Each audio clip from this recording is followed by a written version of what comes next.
I presume this is on, yeah? Yeah, cool. It's been really tricky knowing how to actually be in the presence of these incredible women and their knowledge systems, and how to hold that in a way that honours the work that they do in the world. One of my things that has been drawn in me for the past 7 years of coming to the gathering is that it holds the herbal tradition really strongly and the plant traditions, and that speaks volumes to me. So what I thought is I'd start like this.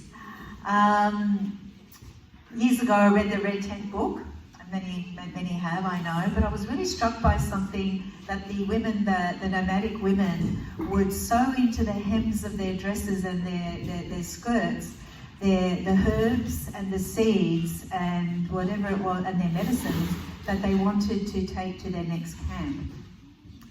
And that has stayed with me somehow as, you know, what plants would I do that with? So I'm going to relate that now to the favourite plants to grow and consume. That if you had to be travelling somewhere else and take these very favourite plants, I'd like you to share out of that if you may. And at the same time, firstly, begin by introducing yourself so we get a picture of who you are in space and time, and how that plant relates to who you are now and why you would sew that into your hem. Am I on? Yes.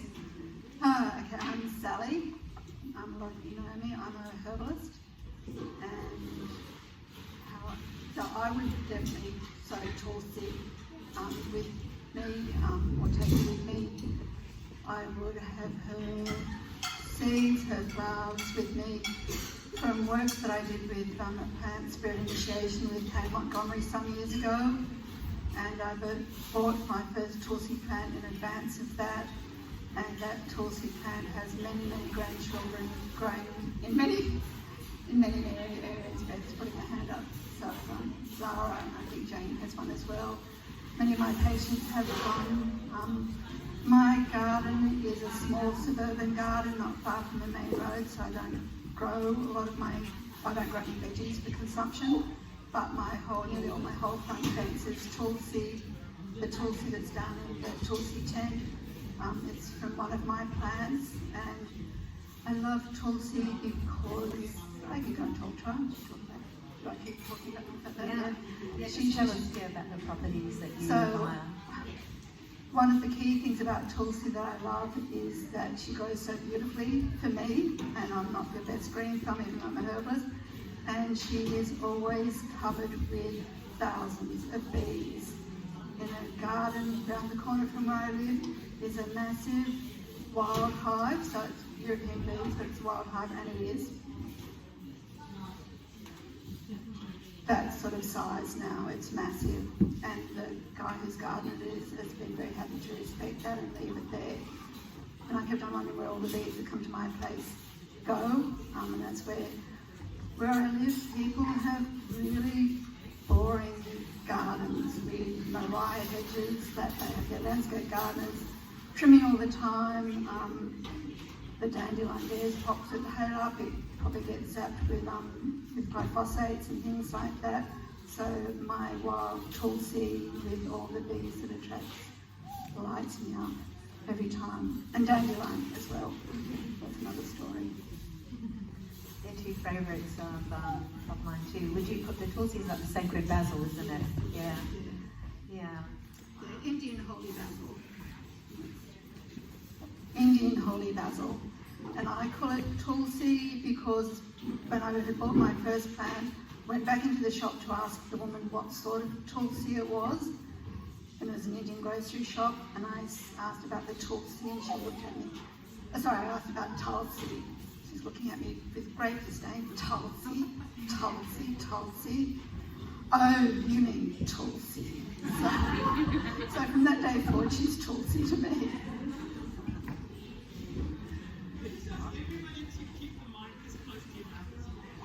Can you hear that okay?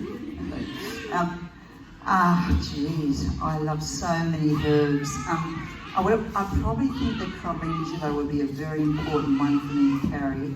because of its antiseptic qualities and so many other qualities. So that would be an easy seed to carry. Beautiful flowers. I think yarrow also would be another very important herb because it's like cure of all ills. Gosh, you go on and on. I love weeds, and so when I go to an area, I check out what weeds are around. So I don't have to carry them. See, I just find out what's there. Because I'm very fond of nettles. I'm fond of St John's wort. I'm fond of plantain. There are a lot of herbs that you can find everywhere. But yeah. Oh, sorry, I didn't introduce myself. I'm Pat Collins, and different to Sally who lives in suburbia, I live in the country, and I live up Wallamai National Park, like 3.5 hours away in Martinborough is where I am, and I have practice at Muswellbrook. But I'm surrounded by National Park, so I love going there in the nettles and dandelions, and though I had to plant those, they weren't there. But like there's so many beautiful plants. But yeah, probably I'd go calendula, yarrow. I think that would be. Gosh, yeah, we have to really think about that, wouldn't you? So. Can you say like the calendula in particular? What is it about the calendula's properties that you would value so much to sew into the hem of your skirt? Well, it's such a beautiful antiseptic. And you can use it for anything, fungal, bacterial, all those beautiful things. And it's just a beautiful flower. I love it. I love the yellow calendula. I pick them all the time, the sticky little things. I think calendula officinalis we're talking about. You know that there's different calendulas and you've got to get the proper one, the officinalis. It's really important. But I grow them all the time, all year round. I'm picking them all the time. So I'm constantly in touch with them. I make ointments, I make creams, I make tinctures. I just use it all the time. But it's just such a useful plant. And like I say, if you had to go somewhere and you had that with you, you'd be able to carry, cover a lot of ills, So, and of course, yarrow, if you're in doubt, how good is it for cystitis or fevers and colds and everything else like that. There's just so much you can do with those things. And I just wanted to let everyone know here, and if there's new people here as well, that Sally and Pat have been here as elders of the herbal park for the past seven gatherings. Is that correct? Yeah, well, she started. I was in the. She kept telling me that, so I have to know. Yeah. I was going to sit there. I was in trouble. Just got a hierarchy working out. Here comes later. Yeah, I know. I said somewhere in there.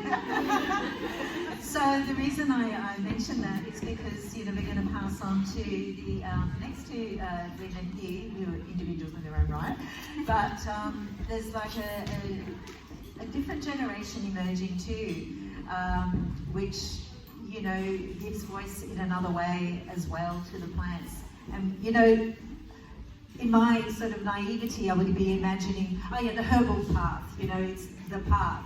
But actually, like everything else, there's like specialties within the herbal traditions and different ways that people work with the plants and the energetics that come through. So I just want to also honour this travelling that you've done, both of you, to come down today. And we'll start with you. Tatiana, do you want to introduce yourself, say whatever you'd like to say about who you are and about what you'd be sewing into that hem? Thank you. Hi, my name is Tatiana Dawn, and I've come down from Far North Queensland, and I would be really blessed if I was moving from camp to camp with you ladies with the herbs that are already in your hems, because we'd have a really nice little apothecary amongst all of us, I'm sure.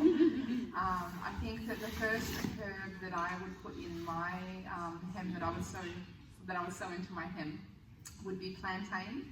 So not the banana plantain, the plantado, pretty much any of the plantains, but also they're just growing all around the world, all the different species, including the native ones, so I might not need to, because it seems that everywhere I go, plantain is.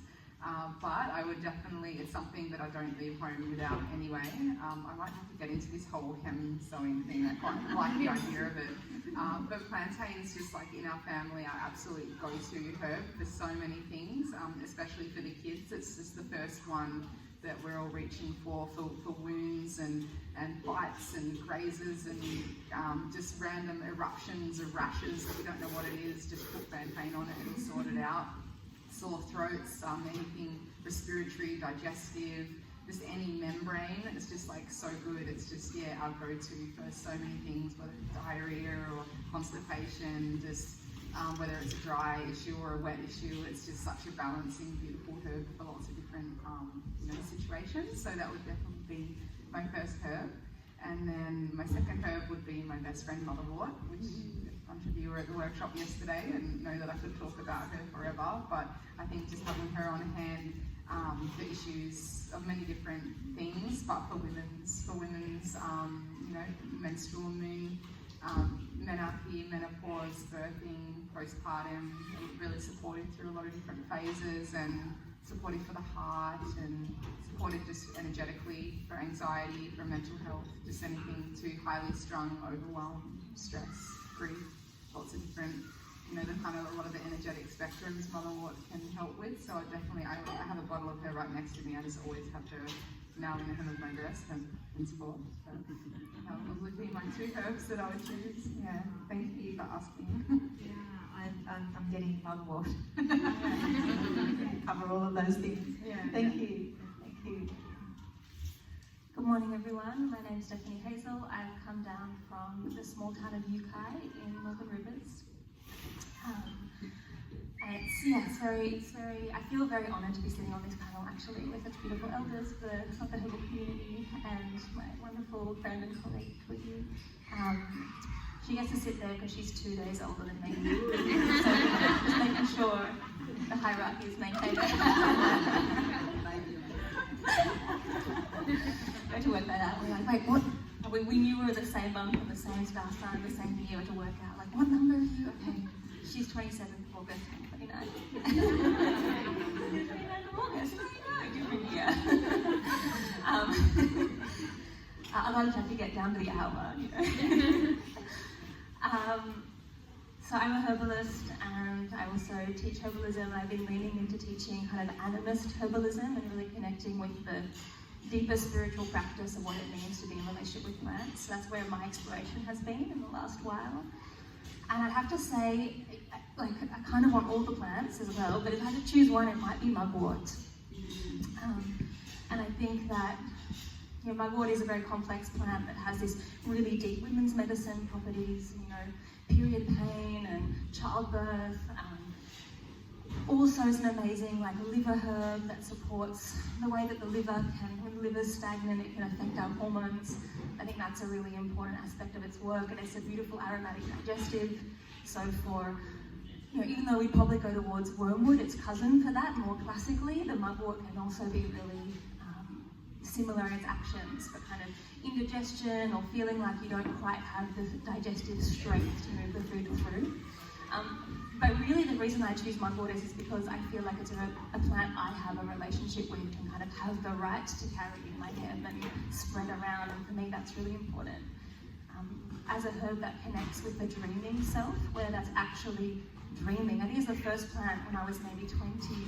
I was like, I'm going to test this out, and I sat there and I drank the tea every night, and I smoked a little mugwort cigarette every night, and got my dream journal and really discovered the power of herbs to affect the psyche and the spirit, which feels like a space that we're kind of forgetting in the move towards the more naturopathic university style herbalism. And it's also the only herb that's ever actually shown me its spirit. I'm not someone who's very psychic, I would love to be. I'm not very visual, but I did have the blessing of maybe at about age 26 in a kind of group healing situation where a woman who had a lot of sexual trauma we were kind of spontaneously doing this mugwort smoke healing on her, and actually had the honour of seeing the spirit of mugwort dancing on her belly and look right at me, and it kind of challenged me in this really powerful way of you reckon you're ready for this kind of work? You better be fierce. And I've also just found that mugwort, I do lots of online groups, people take herbs without really knowing what they are, and then it encourages us to tap into what we can sense about a herb. And I found that in the groups I run with mugwort, all the women who are kind of that menopausal age had this really interesting experience of not just the night dreams, but suddenly being able to connect to their dreaming self, their capacity to dream into the next phase of their lives. And in that week when everyone was taking mugwort, all the women of around kind of mid-40s to 60 were like, suddenly I had all these real inspirations about what the next thing I need to bring forth in the world is. And I think that's so powerful. And wherever we go, we need to be able to connect to that dreaming self. Yeah, that would be my herb. Oh, that is so exciting. The mugwort that we've bought for our opening circle has grown so out of control outside of the red tent at half ground that it's now spilled actually into the tent. And I'm really fascinated to just watch what plant is doing what of its own accord. And the mugwort and the elderberries seem to be very happily living down there. So I'm just letting them do their thing. So I'm really fascinated to know more, and I'm sure we'll have little chats. It sounds like that mugwort wants to get in on your ceremonial women's business, actually. It sure does, but because I'm also very cautious because I know that it's, around pregnant women, we don't use it then. Is that correct? Yeah. I mean, it isn't a metagogue, so having, increase the flow of menses, it brings on a reluctant period, and I have and other women have used it to, with an unwanted pregnancy in a very early phase, and it's not reliable, but like, you need to drink liters of mugwort to make that happen. So it's worth being cautious, but not losing its medicine through caution. Yeah.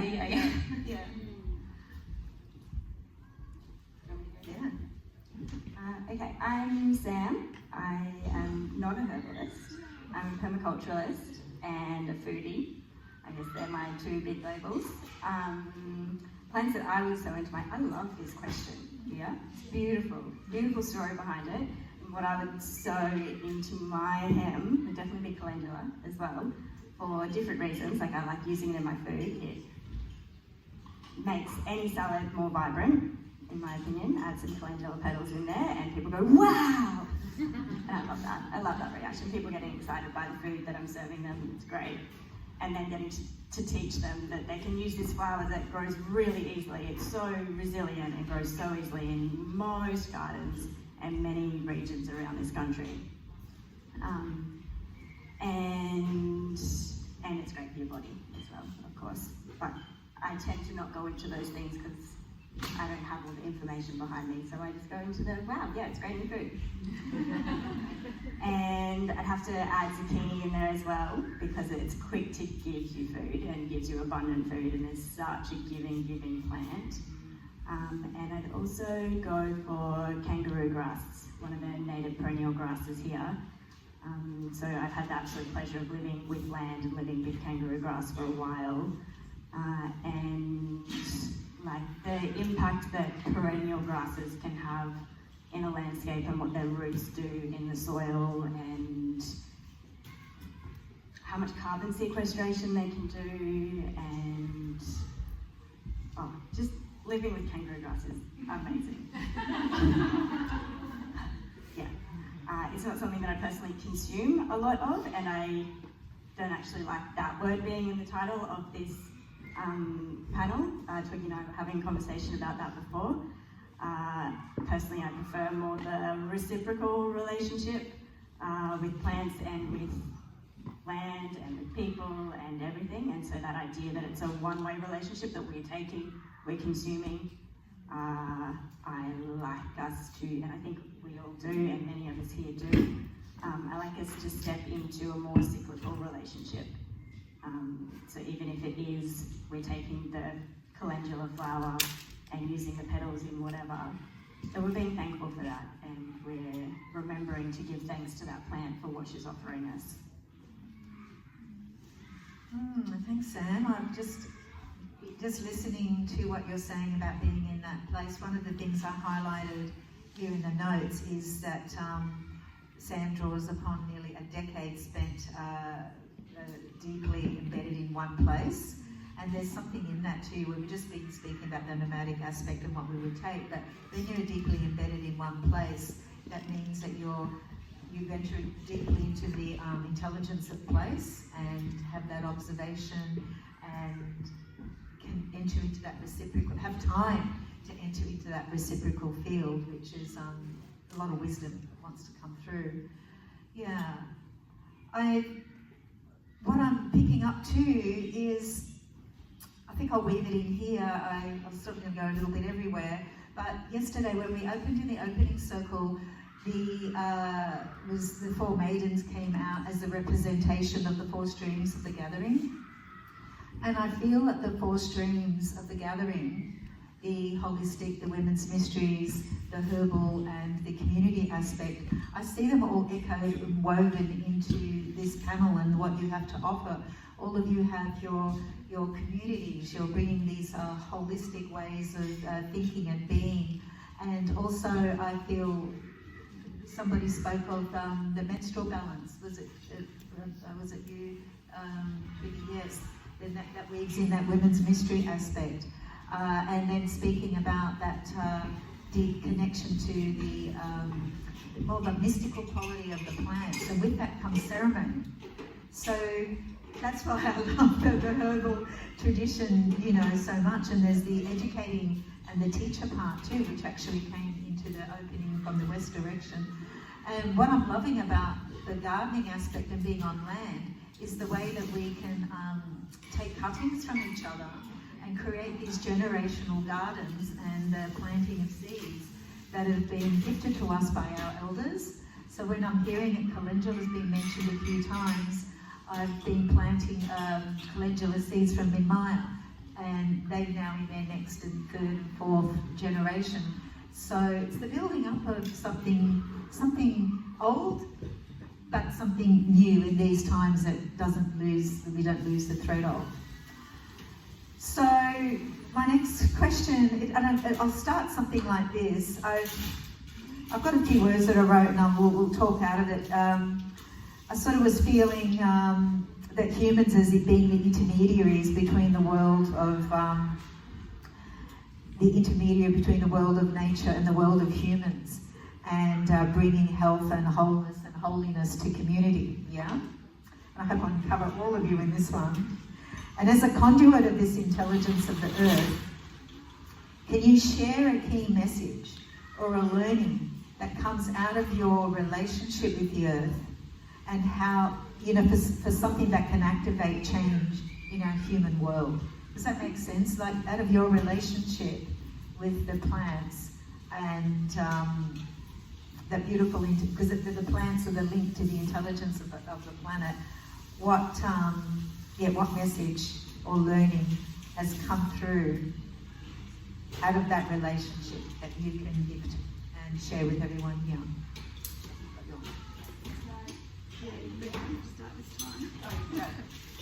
I'm going to pick up on kangaroo grass again, and something that she's taught me, and belonging. That's what I've learned from her really, really deeply.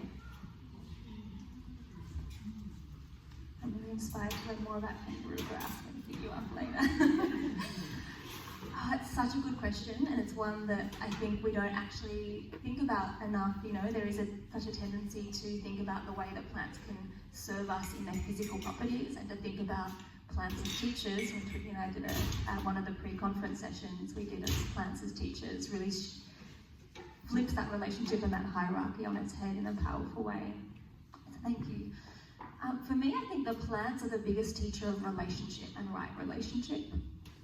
And the way that plants, you know, they're stationary, they don't move around so much, and they're so central to the web of interrelatedness that is an ecosystem and is our lives in the world. That if we sit there and look at a plant, we can see the bees coming and the insects coming and the exchange of, you know, service and food, and we can, if we, you know, had the right equipment and were digging around, we could see the mycelial webs and how these, you know, carry all of the communication and the sharing of resources between different trees and plants in an environment. And we can see the birds coming and taking the fruit, you know, and there's this, it's so beautiful the way the plants are so still and yet are still holding so many relationships of mutuality. And for me, that's just a reminder of how we are always in relationship with other people, with the grasses in our land, you know, breathing the air of the plants and sharing the journeys and the stories of the animals, and for us to remember that, I think, is the biggest teaching that plants can give us. And how much slowness they hold that in.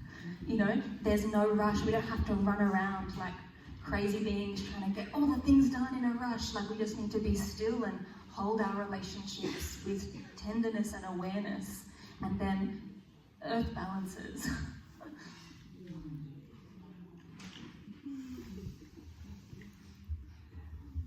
I love this question. And it's really funny. There's a reason why we did that workshop together, because you just said pretty much everything I was going to say.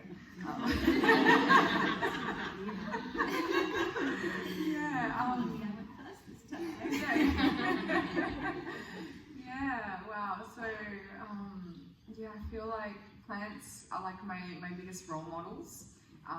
Growing up in a world that I didn't have really any healthy role models aside from an auntie that I saw not very often. So really, like, plants have shown me so much of how to be in the world. Like, I feel like I learned how to be a good mother through my relationship and sitting with motherwort. I learned how to hold space for other people by having this plant hold space for me and show me what that actually feels like, so that I could then offer that to other people. And I feel like plants show me in my body how to achieve a balanced state, taking certain herbs that help to moisten when I'm dry or help to move things when they're stuck. It's kind of like tracking that and being, aware of this like conscious being that's coming into me and coming into those places and showing me how I can access that for myself.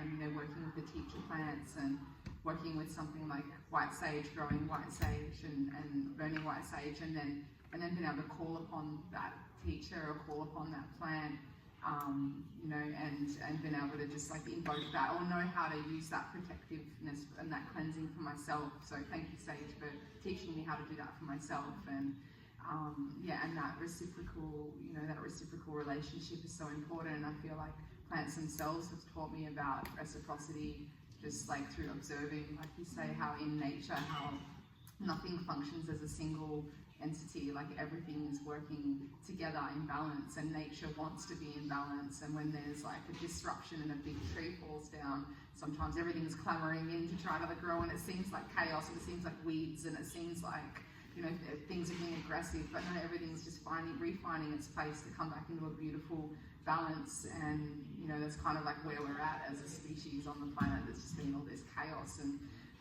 we're just refining balance. And so often when I feel like I don't have my place in my ecosystem, I just think, or what if I was plantain right now, or what if I was calendula, or like how, finding my place in the ecosystem of humanity and the planet. So there's some of the many teachings I think that I get from plants and what they have to bring for us at the moment as well.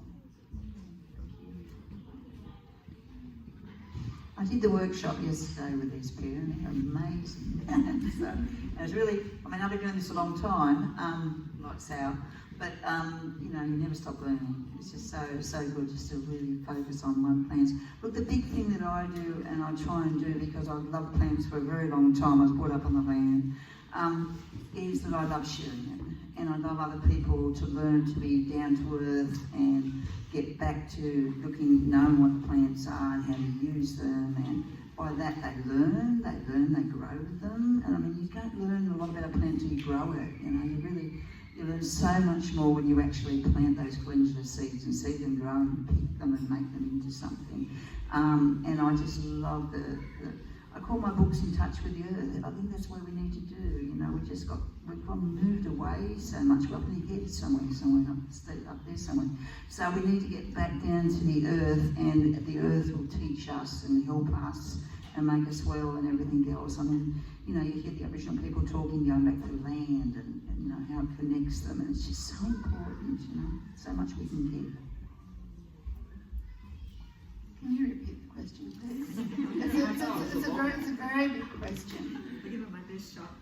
I was speaking about, with the role that you have as you're kind of like a conduit for the intelligence of the earth, really, especially when you're with your clients and you are now connected into the plant world. What message or learning comes through out of that relationship with the plant world that you feel could activate some change in the human world, in its connection with you?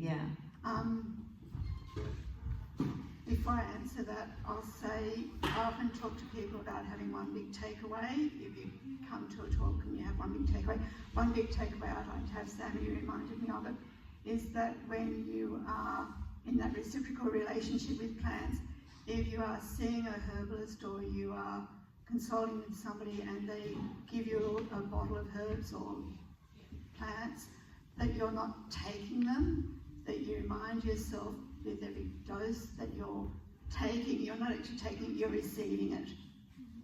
And that can change your whole relationship with your medicine and the way it reacts in your body with that healing properties, if you think of it as being a receiving. So that's one thing that would also tie in as a relationship. I'll come back to Tulsi again with answering this. I didn't even talk about the healing properties on the physical body with Tulsi when I mentioned her, but on a spiritual level, and I won't go into all the healing properties because it's easy to say what she doesn't do, which is not much. She works on just about everything. I'm saying that I don't use her medicinally a lot as a extract or medicine for people to receive, but just about every patient who leaves my place, I walk out to the front garden with them on their way out, and they will take home a bunch of Tulsi and often rosemary with them as well. Tulsi, on a spiritual level, helps lift grief. It's known as a little catchphrase as meditation in a mug or yoga in a cup. And just smelling it, even if people don't receive a bunch from the plant and from me, they will receive the smell of it. And you can just see people drop down. So, and then if they have some, I'll show them how to take a cutting and how to grow it and put it in their gardens. But the other thing in relationship, even without the people that I'm seeing, the relationship with the plant, my clinic is at the front of my house, and I've got glass doors at the front so I can look onto the street, and there's a school near me, so there are often school kids walking past, and I'll be in the clinic and I'll hear this.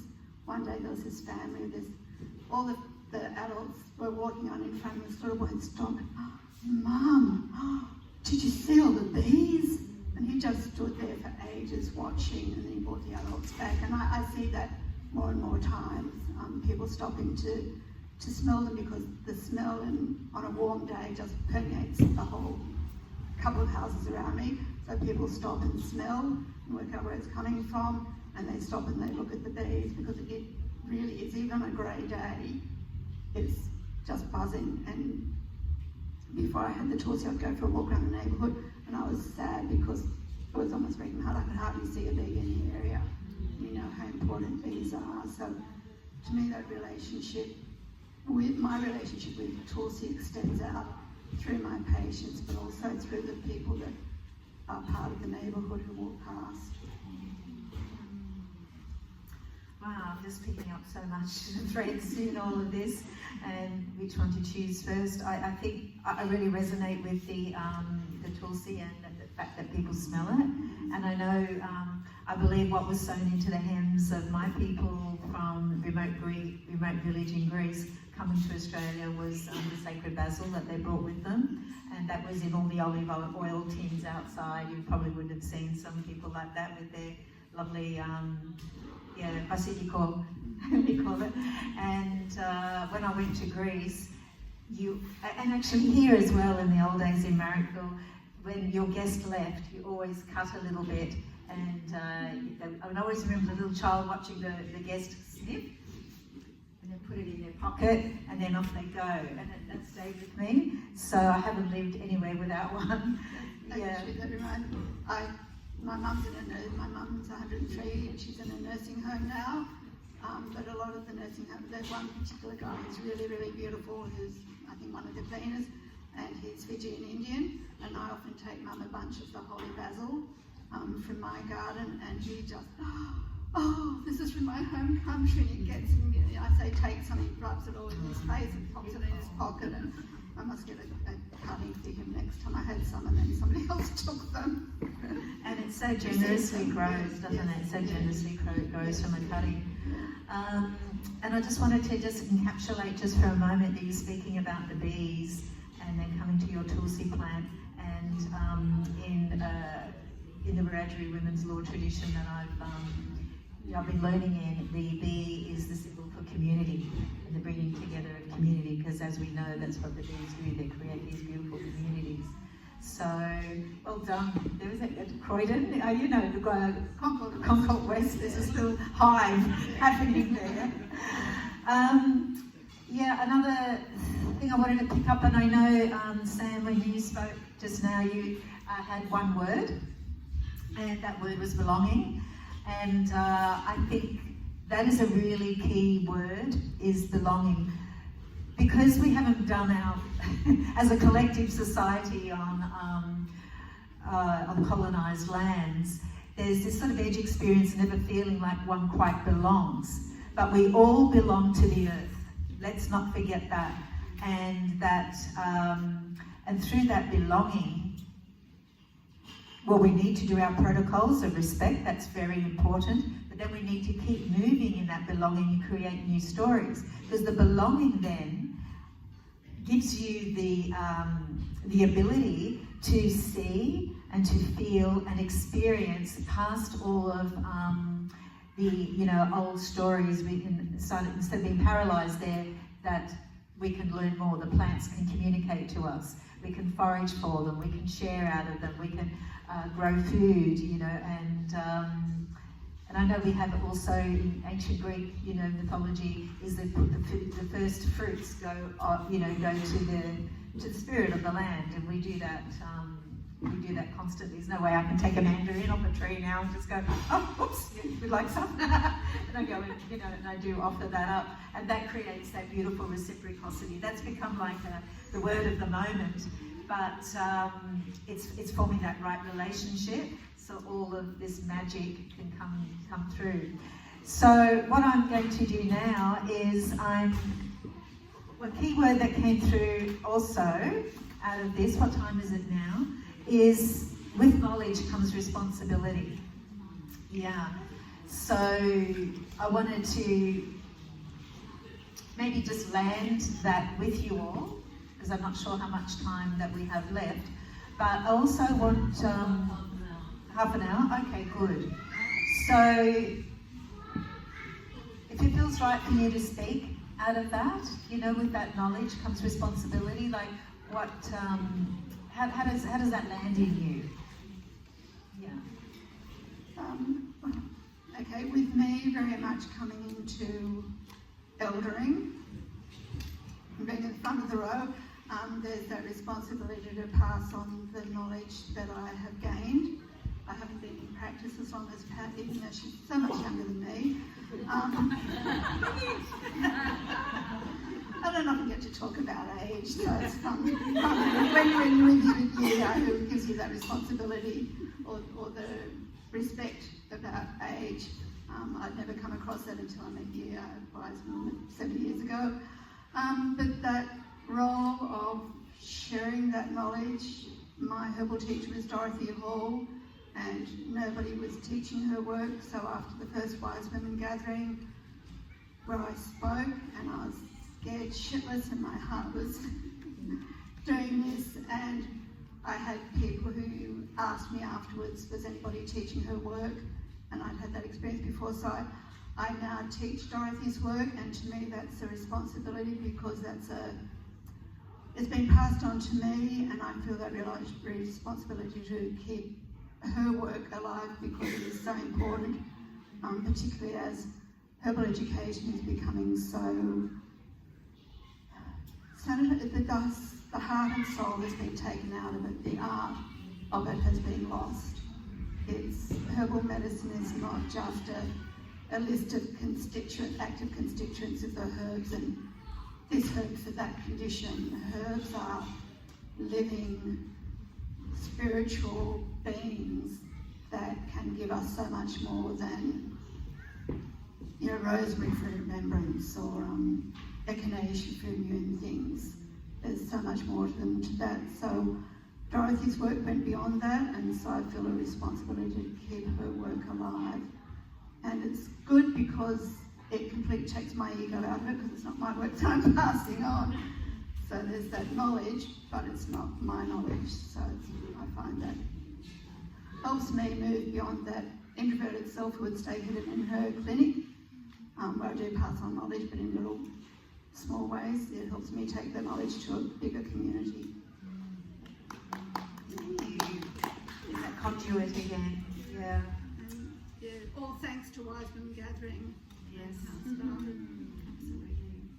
I remember listening to Darug call on the radio when I was a young woman, and it's just so wonderful that her work lives on and you carry that flame through. Yeah, beautiful. And, sorry. I'm just going to sneak in a little plug for Estria Learning again, which Pat can take on. Estria Learning, which we've mentioned a few times, is a group of mostly practitioners. There's probably about 60 or so active members, and all out of the dream of Nancy Evelyn, who was one of Dorothy's very first students back in the 1970s. And Nancy then went on and formed her own College of Herbal Medicine, and she kept away at life Dorothy's work, and Nancy stopped, but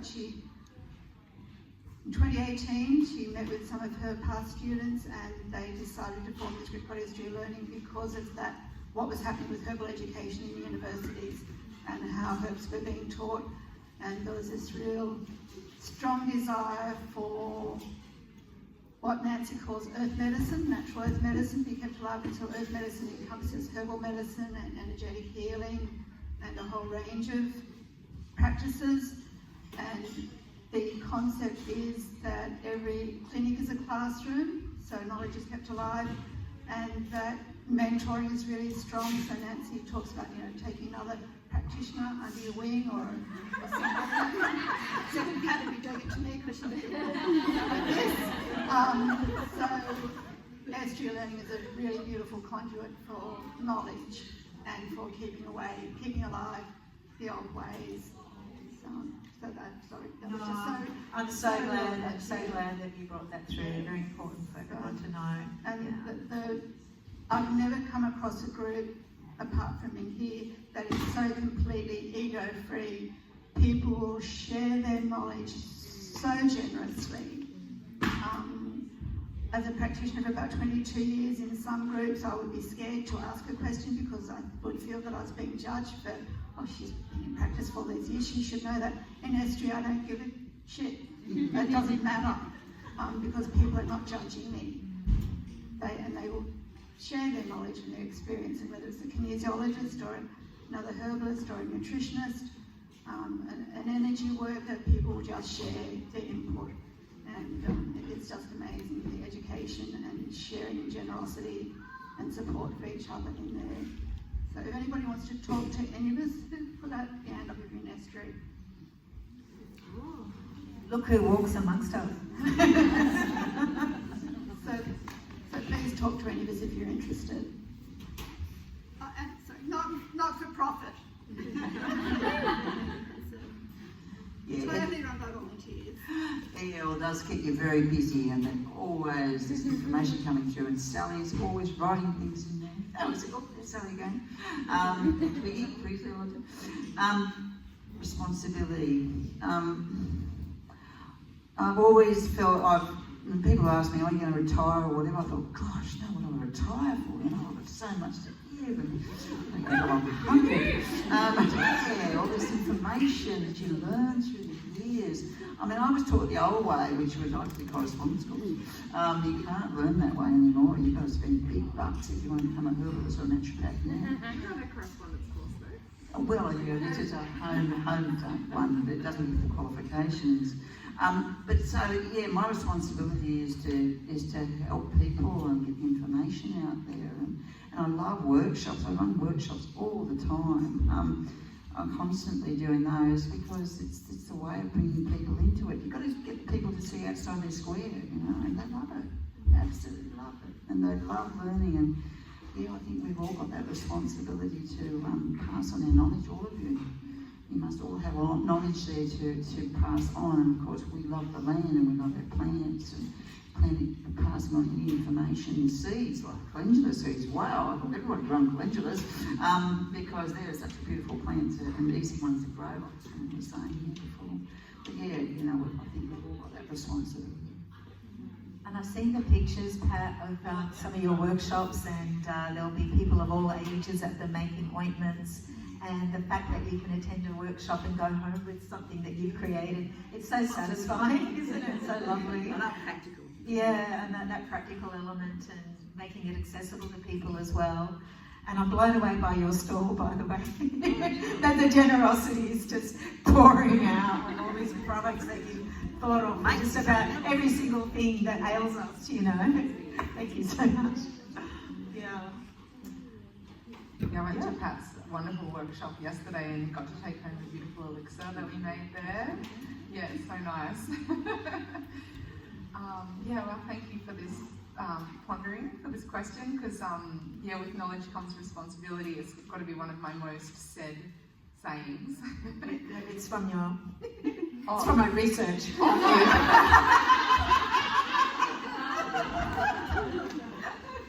Alright, not just coincidence. Okay, great. So yeah, I really try to live and breathe this, because to me, embedded in that is like legacy and tradition, and it's been touched on so much here. You know, what legacy are we leaving for future generations? You know, when we learn something of like a better way to live and a better way to be, and we learn something that's for our health and something that's to bring joy, then we have a responsibility, I feel, to pass that along to someone we walk past in the street, or to our children, or to anyone, to let that be our ripple effect. You know, do we want our ripple on that, you know, that keeps going through the generations? To what impacts do we want to have? And it's something that, you know, I'm always saying to my daughter, and you know, like, be careful with your word, because whatever, anything you're saying, anything you're doing is having an impact, not just on people younger than you, but on me. You know, my daughter's actually one of my biggest role models beside the plants, and yeah, so I feel a deep sense of responsibility, and sometimes that's actually, yeah, it's a thing. Sometimes feels like a burden, but it also feels like something to make you walk a bit more stronger in the world. You know, it's like, yeah, okay, everything I do makes an impact. What am I going to do? So, yeah, it's a really big thing for me. And, you know, I've been running my local community gardens for 7 years, because I got past the legacy from the woman that was doing that. And I didn't want to do it, and I still don't want to be doing it. I don't want to be running it. I just want to do a little medicine garden in the garden. I don't want to run the gardens, but yeah, she's like, no, this is, here you go. And I'm like, somebody take this ball. But I take that seriously, you know, that responsibility, and I want to do that in the best way that I can. Yeah, and so, yeah, and then I also think, what's my legacy to carry on? And, you know, it's a really beautiful thing to be part of the Estuary Learning community, and so much of the philosophies within that group and what's been created is really, you know, symbiotic with the auditory, you know, vision that I've been bringing through there about reshaping herbal education in Australia, and reshaping, bringing back in the old and bringing in a whole new way of bringing education and healing together, and opening up what's available for people. And it feels like sometimes I have to wake up and take a big breath, because it just feels like a lot to be, you know, to be shifting paradigms and be trying to create a mindset shift on such a big scale. Feels like a really big thing, big undertaking, but, you know, where it's just amazing being in these environments of people that share such, you know, similar visions, and, you know, I feel so much stronger being around. It's like, oh, we all want all these things that we're creating, and we support one another, and we encourage one another to shine and bring our gifts forward, because we are part of an ecosystem. There is no competitiveness. Like, there shouldn't be any industry mindset in the healing world around, like, you know, protectiveness of, oh, this is my supplier, I'm not going to tell anyone that supplier because it took me years to get that supplier, like, or whatever, you know, those little things that kind of go on, and like, the competitive spirit this disconnects. And so I just love being in these environments where we share our gifts and what we're doing, and we go, that's amazing, how can I support that? Like, how can we weave together, how can we collaborate and join forces so that we can support and bring something even more powerful together. So yeah, it's just really beautiful that I'm really grateful for this environment to be in, and the Estuary Learning community, and just all the people here, because I really feel that mutual support and that shared responsibility of, you know, what world we're creating together. So yeah, so thank you for that beautiful question. before I answer that really juicy question, I actually do want to take a moment just to acknowledge you, Twiggy, that I see more closely than most how many hours of unpaid work you put in every week to actually do the things that you were just speaking about, and I really honour and respect that. Thank you. And you're really good at weaving people together.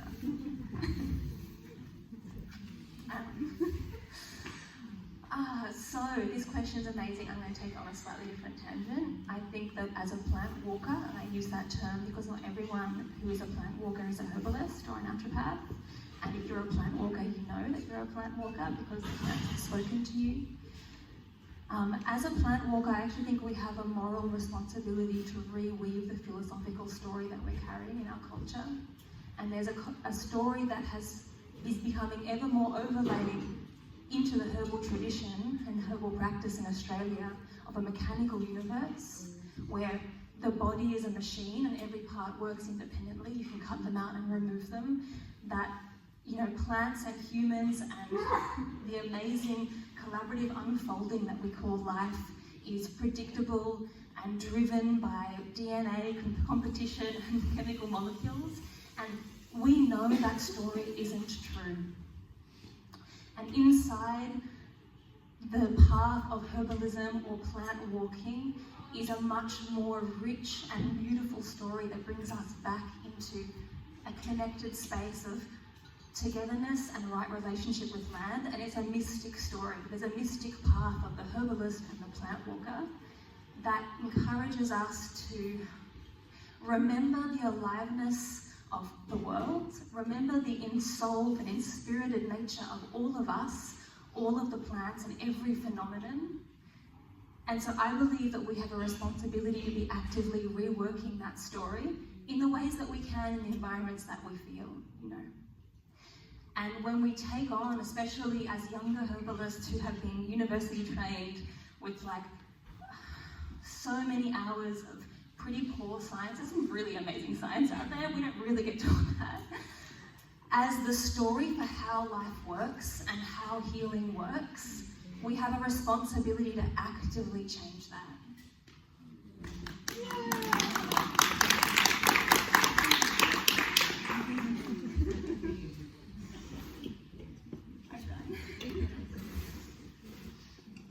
Wow.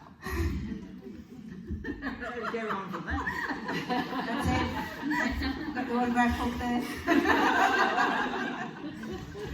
And Sam, I know that's speaking to your activist heart. I can feel it so strongly.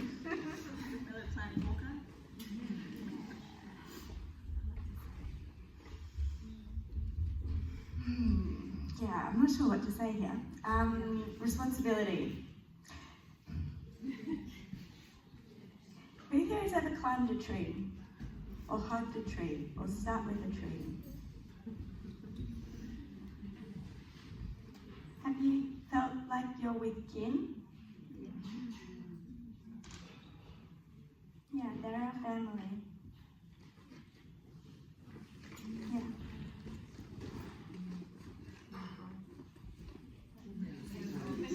Beautiful. Sam, you're the genius on the few words. That's like a potentized medicine right there. Goosebumps. Thank you.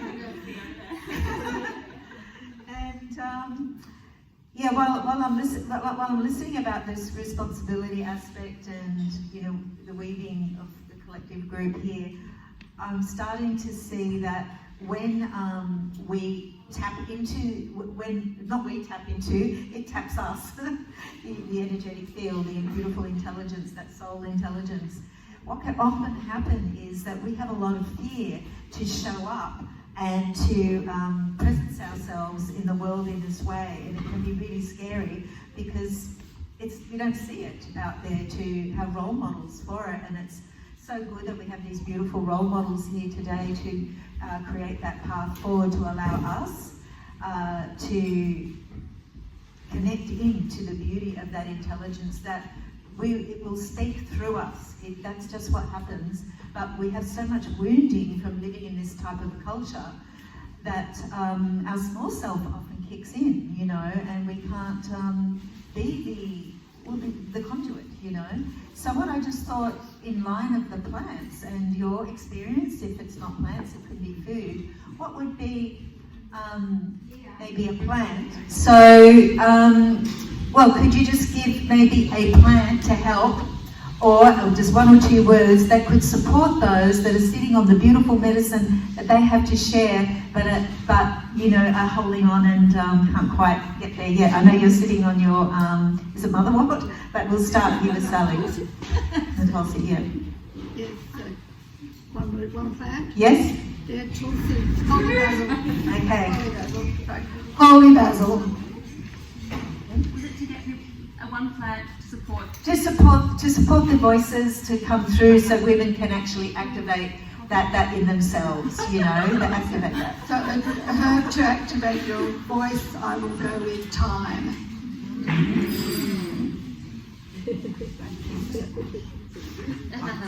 We'll come back. Am I allowed to say ayahuasca? She should not be named. Yeah. Or motherwort. Okay. I'll go back to a yep on that. And if not ayahuasca, maybe coffee. I find coffee is quite useful. You know, allowing myself to channel through my fear and like, you know, step into the world, which is also a herb. Let's not forget.